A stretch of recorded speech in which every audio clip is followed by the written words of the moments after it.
आरिफ मोहम्मद खान भी इंटरव्यू देते रह गए। मुख्तार अब्बास नकवी भी नहीं बनाए गए। जाट बिरादरी से बीजेपी ढूंढ लाई उपराष्ट्रपति का उम्मीदवार, जिसके सामने आते ही ममता बनर्जी की हो जाती है बोलती बंद। राजस्थान में जाटों के लिए आरक्षण की लड़ाई में जो सरकार से भी टकरा गया। प्रधानमंत्री नरेंद्र मोदी और जेपी नड्डा जिनको बोलते हैं किसान पुत्र, कौन है जगदीप धनखड़ जिनको एनडीए की तरफ से उपराष्ट्रपति का उम्मीदवार बनाया गया है। प्रधानमंत्री नरेंद्र मोदी के तर्कश में विपक्ष को धराशायी करने के लिए कितने तीर हैं, इसका अंदाजा किसी को नहीं रहता।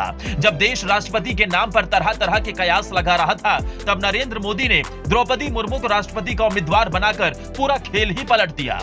द्रौपदी मुर्मू के नाम पर सभी ने एकजुट होकर समर्थन किया। यहां तक विपक्षी दलों ने द्रौपदी मुर्मू के समर्थन की बात कही है। ऐसे ही जब उपराष्ट्रपति के उम्मीदवार के नाम पर तरह तरह के कयास लगाए जा रहे थे, तब नरेंद्र मोदी ने जगदीप धनखड़ को उम्मीदवार बनाकर खेल ही पलट दिया। जाट बिरादरी से आने वाले जगदीप धनखड़ फिलहाल पश्चिम बंगाल के राज्यपाल हैं। पश्चिम बंगाल की मुख्यमंत्री ममता बनर्जी से धनखड़ का 36 का आंकड़ा रहता है। इतना ही नहीं, एक बार जगदीप धनखड़ अगर पश्चिम बंगाल में कोई फैसला ले ले तो उसका विरोध करने की हिम्मत ममता बनर्जी के पास भी नहीं। धनखड़ को फिलहाल एनडीए की तरफ से उपराष्ट्रपति का उम्मीदवार बनाया गया है। बीजेपी संसदीय दल की बैठक में बीते शनिवार को बीजेपी अध्यक्ष जेपी नड्डा ने उनके नाम का ऐलान किया। जेपी नड्डा ने उनके नाम का ऐलान करते हुए कहा था, किसान पुत्र जगदीप धनखड़ एनडीए की तरफ से उपराष्ट्रपति के उम्मीदवार होंगे। तीखे और कटीले बयानों को लेकर हमेशा धनखड़ चर्चा में रहते हैं।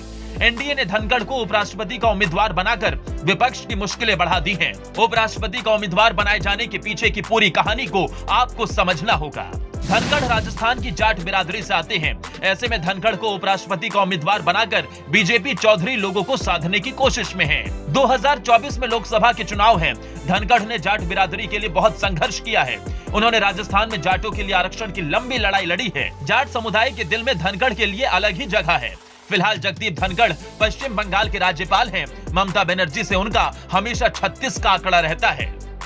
जगदीप धनखड़ राजनीति के पुराने खिलाड़ी हैं। 30 सालों से ज्यादा का उनका राजनीतिक इतिहास है। धनखड़ बेशक उपराष्ट्रपति के उम्मीदवार बनाए गए हों, लेकिन वो 2024 के लिए अभी से ही बीजेपी के लिए तुरुफ का इक्का साबित होने वाले हैं। साल 1989 में पहली बार जगदीप धनखड़ जनता दल से सांसद चुने गए थे। जब चंद्रशेखर की सरकार थी तो उनको संसदीय कार्य मंत्री की जिम्मेदारी दी गई थी।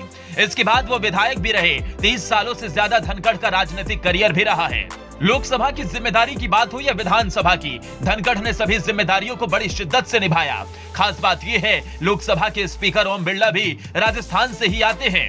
ऐसे में अगर धनखड़ उपराष्ट्रपति बनते हैं तो वो राज्यसभा के स्पीकर भी बनेंगे। फिर लोकसभा और राज्यसभा दोनों के स्पीकर राजस्थान से ही हो जाएंगे।